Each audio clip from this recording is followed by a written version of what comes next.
Friends, board पे यहाँ पर दो सेंटेंसेस हैं, एक बार आप देख लीजिए। I am room and I am in the room. ये दोनों ही मैंने लिखे हैं, बहुत ही सोच समझ के सेंटेंसेस लिखे हैं ये दो सेंटेंस। पहले सेंटेंस का मतलब क्या है? आई एम रूम, मैं रूम हूं। ऐसा हो सकता है क्या? कोई लिविंग पर्सन अगर ऐसा बोले कि मैं रूम हूं, बहुत अजीब लगता है। दूसरा sentence I am in the room, मैं कमरे में हूं, ये अच्छा लगता है सुनने के लिए। यहाँ पे क्या किया? केवल यहाँ पर हमने इन का यूज कर दिया है, ऊपर इन नहीं है। तो गाइस ये जो इन है ना, इसको हम बोलते हैं प्रेपोजिशन। ये क्या करता है? जो हमारा सेंटेंस है उसकी पोजीशन को फिक्स कर देता है, क्योंकि यहाँ पर हम पढ़ने वाले हैं प्रेपोजिशन। इससे पहले मैंने आपको ये चार्ट एक्सप्लेन किया था, पूरा बेसिक मैंने बताया था किस तरीके से। लेकिन अब हम जो पढ़ेंगे प्रेपोजिशन के टाइप्स कितने होते हैं, कितने तरीके के प्रेपोजिशंस होते हैं, इसका मीन्स क्या होता है, ये इंपॉर्टेंट क्यों होते हैं, क्या इसके बिना हम ग्रामर को इमेजिन कर सकते हैं? तो मेरा आंसर ये होगा, ऑफ कोर्स नॉट, हम इमेजिन नहीं कर सकते हैं।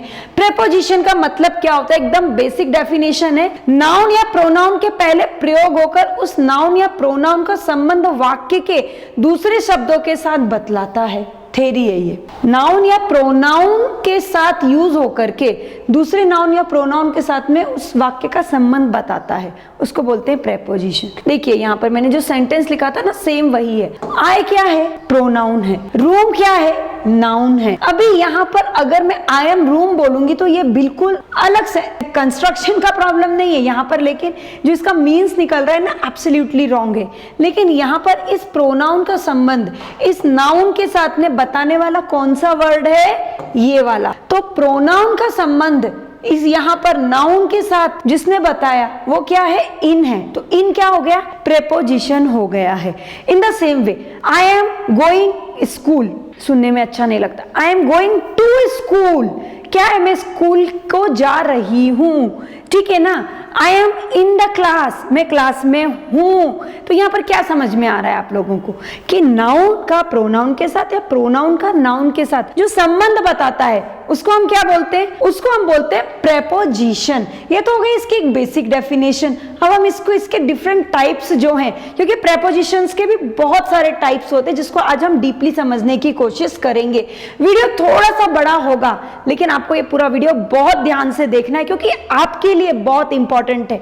एंड आई एम 100% श्योर कि जिस तरीके से क्लैरिफिकेशन मैं आपको आज देने वाली हूं, आपने अभी तक इतने सारे प्रेपोजिशंस के वीडियो देखे होंगे, लेकिन ऐसा क्लैरिफिकेशन आपको कहीं भी नहीं मिलेगा। तो चलिए देखते हैं काइंड्स ऑफ प्रेपोजिशन, प्रेपोजिशंस के प्रकार। प्रेपोजिशन को इंग्लिश में बोलते हैं या प्रीपोजिशन को इंग्लिश में बोलते हैं संबंध सूचक अव्यय, क्योंकि ये संबंध बताता है नाउन या प्रोनाउन के साथ। अब देखिए कितने टाइप्स होते हैं। Preposition of time, preposition of position या प्लेस, नेक्स्ट है हमारा preposition of direction, and next है अदर प्रेपोजिशन। मतलब इतना सारा मटेरियल है जो मैं आपको बताने वाली हूं।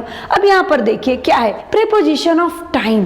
टाइम मतलब ऐसे कुछ प्रेपोजिशन होते हैं जो केवल टाइम से रिलेट करते हैं, जो टाइम के बारे में हमें बताते हैं। वो कौन कौन से हैं?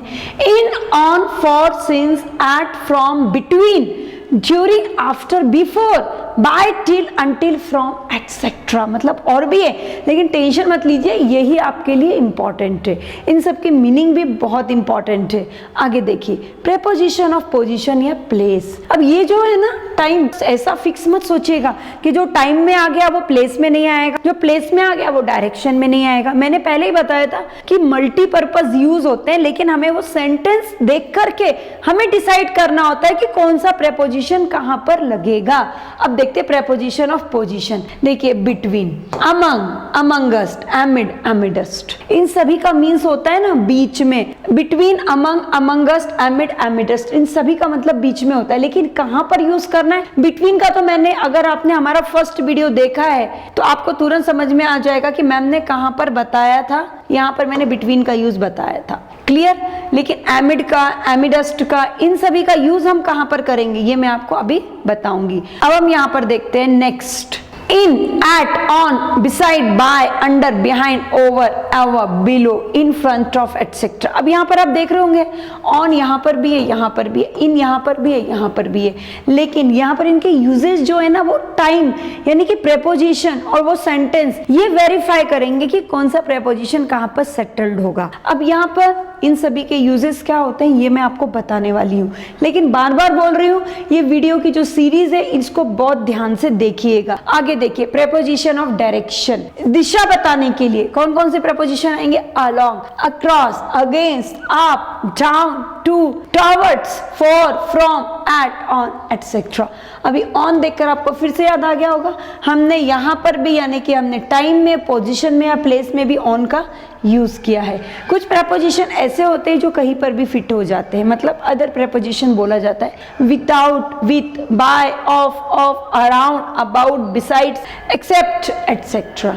ये ऐसे प्रेपोजिशन है जिनका यूज हम अदर प्रेपोजिशन को बोल करके करते हैं, तो अदर प्रेपोजिशन हम इनको बोलते हैं। अब यहाँ पर सबसे इंपॉर्टेंट थिंग है कि मैम इतने सारे प्रेपोजिशन पढ़ने के लिए क्या हमें थ्योरी पढ़नी पड़ेगी? थ्योरी तो आपको पढ़नी पड़ेगी क्योंकि आप यहाँ पे ग्रामर सीख रहे हैं, लेकिन थ्योरी के साथ में आपको मैं कुछ सेंटेंसेस भी दूंगी जिसके द्वारा ये डिफरेंट टाइप्स के जो प्रेपोजिशन है ये तुरंत आपको चुटकियों में क्लियर हो जाएंगे। लेकिन इसके लिए क्या करना होगा? उस चीज को समझना होगा। और गाइस इसके आगे का जो वीडियो है ना, इन सभी का हमने यहाँ पे पोस्टमार्टम किया है, तो आगे के वीडियो को आपको जरूर देखना होगा। और सबसे इंपॉर्टेंट थिंग है कि गाइस यूट्यूब पे जो हमारे वीडियोस आते हैं दीज आर इंफॉर्मेटिव वीडियोस। अगर आपको सच में ग्रामर में ट्रेंड होना है, आपको लगता है कि हमें ए से जेड तक ग्रामर, हमें राइटिंग स्किल भी सीखना है, आप किसी कॉम्पिटिटिव एग्जाम की, स्कूल के एग्जाम की प्रिपरेशन कर रहे हैं, तो आपके लिए हमारा जो A to Z grammar with writing skill का कोर्स है बहुत ही उपयुक्त कोर्स है। किसी भी एग्जाम में अच्छे मार्क्स प्राप्त कीजिए, ये कोर्स आपके साथ देगा। नेक्स्ट है हमारा 60 to 90 डेज का स्पोकन इंग्लिश का कोर्स। इंग्लिश में अगर आपको बोलने में ट्रेंड होना है तो इस कोर्स में हमने ऐसे ऐसे टेक्निक्स, मेथड्स का यूज किया है जिसके द्वारा आप इजीली बोलने की शुरुआत कर सकते हो। और एक और चीज गाइस, अगर आप हमसे ऑनलाइन क्लासेस के माध्यम से जुड़ना चाहते हैं तो नीचे स्क्रीन पे जो नंबर दिया है प्लीज उसमें कांटेक्ट कीजिए, मैं खुद आपकी क्लास वहां पर लेने वाली हूं। तो गाइस हम चलते हैं अपने नेक्स्ट वीडियो की तरफ, ताकि वहां पर मैं आपको क्लियर करूंगी कि इतने सारे प्रेपोजिशंस के यूज हम तुरंत कैसे कर सकते हैं। तो मिलते हैं आगे के वीडियो में, तब तक के लिए थैंक यू वेरी मच।